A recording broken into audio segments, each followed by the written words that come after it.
Cinema షూటింగ్లలో director అయి ఉండాల్సింది. మిమ్మల్ని మార్చడం నా వల్ల అస్సలు కాదు.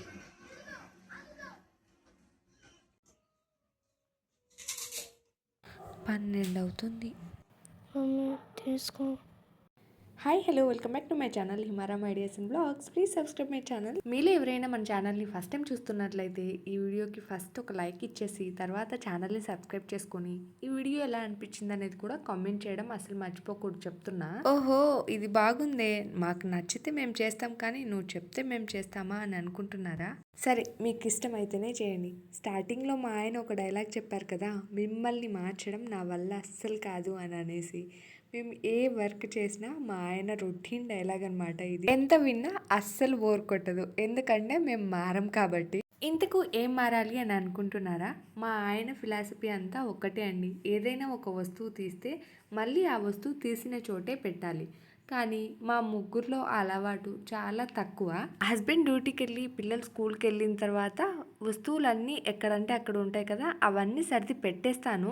కాకపోతే మా పిల్లలు వన్స్ స్కూల్ నుంచి ఇంటికి వచ్చిన తర్వాత నేను ఇల్లంతా నీట్గా పెట్టినది చెల్లా చెదురైపోతుంది. వాళ్ళు వచ్చిన ఒక 15 మినిట్స్కి ఆయన వస్తారు. ఆయన ఇంటికి వచ్చిన తర్వాత బ్యాగ్స్ యూనిఫామ్స్ ఎక్కడంటే అక్కడ కనిపిస్తాయి.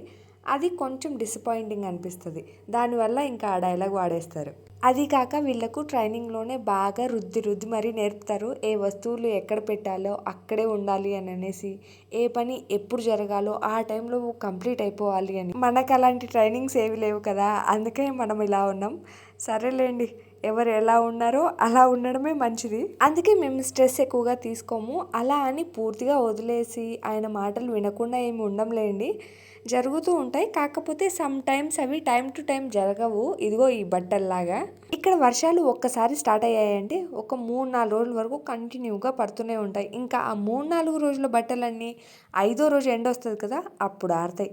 ఇంకా అప్పటి వరకు ఫోల్డ్ చేయకుండా అలాగే పెడతాను కదా, దానివల్ల కూడా నాకు కొన్ని చివాట్లు తినాల్సింది వస్తుంది. చివాట్లు ఎన్ని తిన్నా కడుపు నిండుతుందా చెప్పండి. అందుకే ఆఫ్టర్నూన్ లంచ్ అయితే చేస్తున్నాము. మధ్యాహ్నం లంచ్ చేస్తారు కదా, డిన్నర్ చేయలేము, అందుకనేసి లంచ్ చేస్తున్నాము. అక్క నువ్వు మాట్లాడే మాటలకి ఏమన్నా సంబంధం ఉందా అని అస్సలు ఫీల్ అవ్వకండి. నేను రీసెంట్గా ఏదో మూవీ చూసినా, అందులో ఇలాంటి పంచులే ఉన్నాయి ఎక్కువగా. పనులంతా అయిపోయి పడుకునే టయానికి మా పాప నాకు డ్యూటీ వేసింది. ఇచ్చిన డ్యూటీని అయితే పూర్తి చేయాలి కదా. ఇంతకు ఏంటి ఆ డ్యూటీ అని అంటే, మా పాపకు బాగా దగ్గు ఉందన్నమాట. ఆ దగ్గు సిరప్లకు అస్సలు పోదు. అయితే అల్లం రసము లేదంటే ఇక కాడా చేసి ఇవ్వాలి. ఈసారి వచ్చిన దగ్గు కొంచెం మొండి దగ్గులాగా ఉంది. ఎంత అల్లం రసం వేసినా తగ్గట్లేదు. తను పడుకునే ముందే నేను అల్లం రసం తాపాను, అయినా దగ్గు ఆగలేదు. మళ్ళీ రాత్రి స్టార్ట్ అయిపోయింది కదా, ఇంకా ఒకవేళ నేను ఈ కాడా చేసి తాపకుండా ఉన్నానంటే రాత్రి అంతా నిద్రపోకుండా తను ఇబ్బంది పడిపోతుంది. అందుకనేసి ఇంకా ఆ టైంలో లేసి కాడా అయితే ప్రిపేర్ చేస్తున్నా.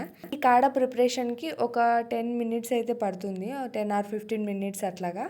దాని తర్వాత మళ్ళీ కొంచెం చల్లార్చాలి కూడా కదా. ఈ కాడ మనం గోరువెచ్చగా అయితే ఇవ్వాలి. ఇంకా అది గోరువెచ్చగా అయ్యేంత వరకు మనం టైం స్పెండ్ చేయాలి. ఒక పక్కన నా మైండ్లో ఈ టైంకి దయ్యాలు భూతాలు తిరుగుతుంటాయి అనే భయం కూడా వేస్తుంది. కానీ మనం అమ్మలం కాబట్టి భయపడకూడదు, మనల్ని చూసి అవే భయపడతాయి. ఇంకా ఆమె కాడ కంప్లీట్ చేసిన తర్వాత విక్స్ తీసుకొచ్చి ఈ ఛాతీకి, వీపుకి, ఇంకా గొంతుకి, చేతులకి, అరికాళ్ళకి ఇంకా మొత్తం విక్స్ రాసేసి బాగా బెడ్షీట్ కప్పితే ఇంకా రిలాక్సింగ్గా పడుకుంటుంది. మీ పిల్లలకు కూడా ఎప్పుడన్నా దగ్గు జలుబు చేస్తే ఈ టిప్స్ ఫాలో అవ్వండి, కొంచెం రిలాక్సింగ్గా పడుకుంటారు. పిల్లలకు దగ్గు ఎప్పుడు పడుకునే టైంలోనే వస్తుంది కదా, అందుకోసం ఈ టిప్స్ అన్ని ఫాలో అవుతుంటా. ఓకే, వీడియో నచ్చితే లైక్, షేర్, సబ్స్క్రైబ్. వీడియోలో అనిపించింది కామెంట్ చేయండి.